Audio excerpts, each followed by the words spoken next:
Good morning everyone. बेटा ये हमारी वर्कशीट 70 है जो हिस्ट्री का चैप्टर 3 है, नाज़ीवाद और हिटलर का उदय। बेटा ये हमारी रिवीजन चल रही है, तो ये रिवीजन हमारी क्वेश्चन फॉर्म में है। आइए स्टार्ट करते हैं। फर्स्ट क्वेश्चन है, दूसरे विश्व युद्ध के साय में जर्मनी ने क्या नरसंहार किया? जी बेटा इसके आंसर देखते हैं। द्वितीय विश्व युद्ध के साय में जर्मनी ने अनेक नरसंहार किए।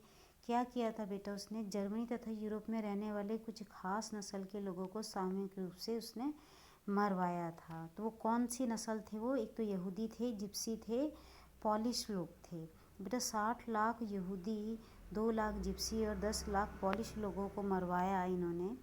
और तो और जर्मनी के ही ऐसे लोग जो मानसिक और शारीरिक रूप से बीमार थे, इनको 70,000 ऐसे लोगों को भी मरवाया।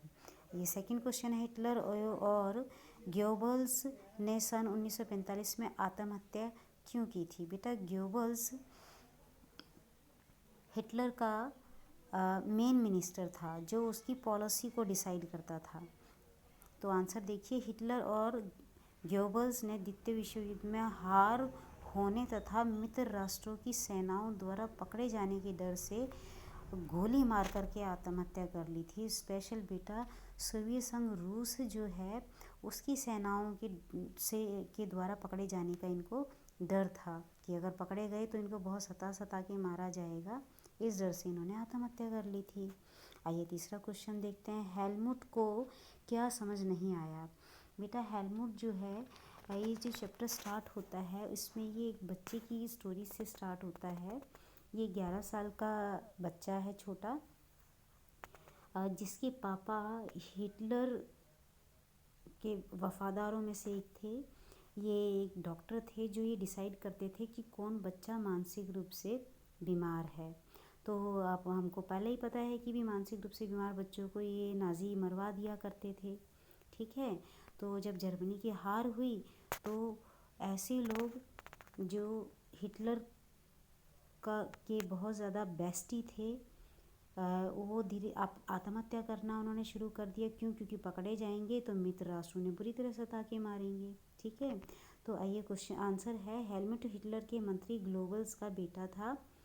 द्वितीय विश्व युद्ध में जर्मनी की हार के बाद गोएबल्स ने आत्महत्या कर ली थी। जो उसके बेटे हेलमुट को उस समय जो 11 साल का ही था, तो समझ नहीं आया कि उसके पापा ने आत्महत्या क्यों की।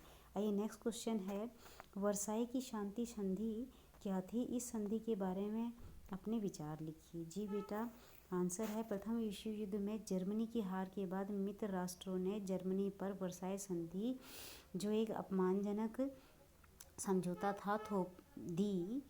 जर्मनी को अपने 6 अरब पाउंड का जुर्माना जर्मनी के ऊपर लगाया गया। इस संधि में जर्मनी को अपने उपनिवेश, जितने भी इसके उपनिवेश थे यानी कि गुलाम देश थे, वो सौंपने पड़े थे।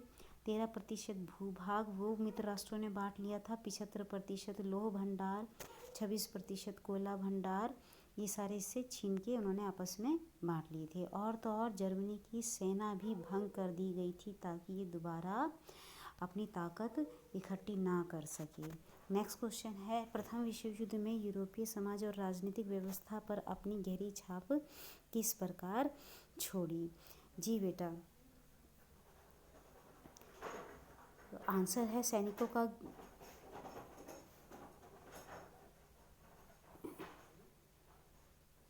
जी बेटा जो प्रथम विश्व युद्ध है उसके बहुत सारे परिणाम हुए थे। कि क्या परिणाम हुए थे? सैनिकों का महत्व जो है वो साधारण आदमियों के मुकाबले बहुत ज़्यादा बढ़ गया था। क्यों? क्योंकि प्रथम विश्व युद्ध में बहुत सारे जिनकी ज़्यादा ताकतवर सैनिक थे उन्हीं की जीत हुई थी। ठीक है, राजनेता और प्रचारक इस बात पर जोर देने लगे कि पुरुषों को आक्रामक होना चाहिए, ताकतवर और मर्दाना गुणों वाला होना चाहिए। सार्वजनिक जीवन में आक्रामक सैनिक प्रचार और राष्ट्रीय सम्मान जो क्या बन गया था, प्रतिष्ठा बन गई थी। आइए नेक्स्ट क्वेश्चन है, स्पार्टकिस्ट लीग क्या थी? इसका क्या प्रभाव हुआ? बेटा स्पार्टकिस्ट लिस्ट जो है वो फर्स्ट वर्ल्ड वॉर को जो बंद करना चाहते थे, जो उसको कंटिन्यू करना चाहते थे, उन लोगों द्वारा शुरू की गई थी। आइए आंसर देखते हैं। स्पार्टकिस्ट लिस्ट जर्मनी की एक राजनीतिक पार्टी थी जिसने वीमर गणराज्य का विरोध किया था। इस पार्टी ने 1918-1919 में जर्मनी में क्रांति की थी तथा बाद में उन्होंने जर्मनी की कम्युनिस्ट पार्टी का गठन किया था, जो समाजवाद की स्थापना करना चाहती थी। ठीक है, नेक्स्ट क्वेश्चन आता है, फ्रांस के द्वारा जर्मनी के रूर इलाके पे कब्जे के बाद जर्मनी की अर्थव्यवस्था में क्या बदलाव आया? जी बेटा, फ्रांस बेटा क्या हुआ था कि जर्मनी के ऊपर बहुत सारा जुर्माना लाद दिया गया था। तो जो फ्रांस जो जुर्माना वसूल करता था, जर्मनी ने वो देना बंद कर दिया था। तो फ्रांस ने क्या किया, जर्मनी का एक इलाका है रूर, जिसमें बहुत सारे खनिज भंडार हैं, उसके ऊपर कब्जा कर लिया। तो अब जर्मनी ने क्या किया इससे क्योंकि बहुत सारे खनिज भंडार थे, तो उसकी अर्थव्यवस्था ख़राब हो गई। आइए आंसर देखते हैं। जर्मनी की अर्थव्यवस्था ख़राब हो गई, ज़्यादातर खनिज आधारित उद्योग ठप हो गए, लौह अयस्क और खनिज भंडार की कमी हो गई, क्योंकि वो तो रूरल इलाके में थे जो जर्मनी ने ले लिए थे। नेक्स्ट क्वेश्चन है, आर्थिक संकट क्या था, इसका जर्मनी पर क्या प्रभाव पड़ा? जी बेटा, आर्थिक संकट बेटा यहाँ दो आर्थिक संकट हैं। तो यहाँ आर्थिक महामंदी का क्वेश्चन मैंने लिखा है, ये इस फॉर्म में भी आ सकता है।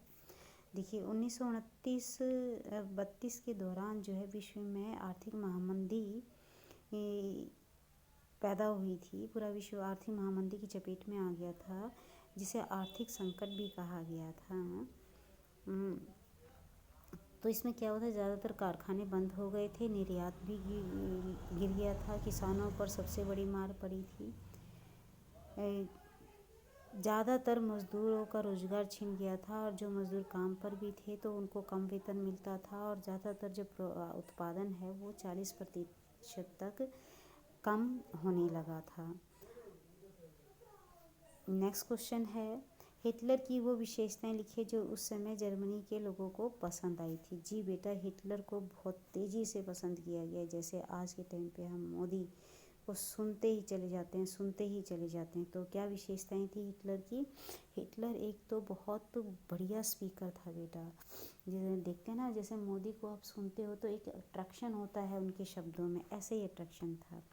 हिटलर ने सुनहरे भविष्य के सपने दिखाए थे। वह कुशल संगठन करता था, यानी कि लोग जो है ना उसको सुनने के लिए इकट्ठा होने के लिए आतुर रहते थे। नाजियों ने हिटलर को मसीहा के रूप में प्रकट किया था। उसने जर्मनी के साथ हुए अन्याय व वर्साई की अपमानजनक संधि का बदला लेने की कसम खाई। तो ये इस तरह से आगे और भी क्वेश्चंस हैं बेटा। ये वीडियो बहुत लंबा होता जाएगा, तो इसीलिए मैं सभी को एक्सप्लेन नहीं कर रही हूँ। आप इनको कॉपी करें, समझें, और ना समझ में आए तो आप मुझसे पर्सनली पूछ सकते हैं, मैं जवाब दूँगी। Thank you.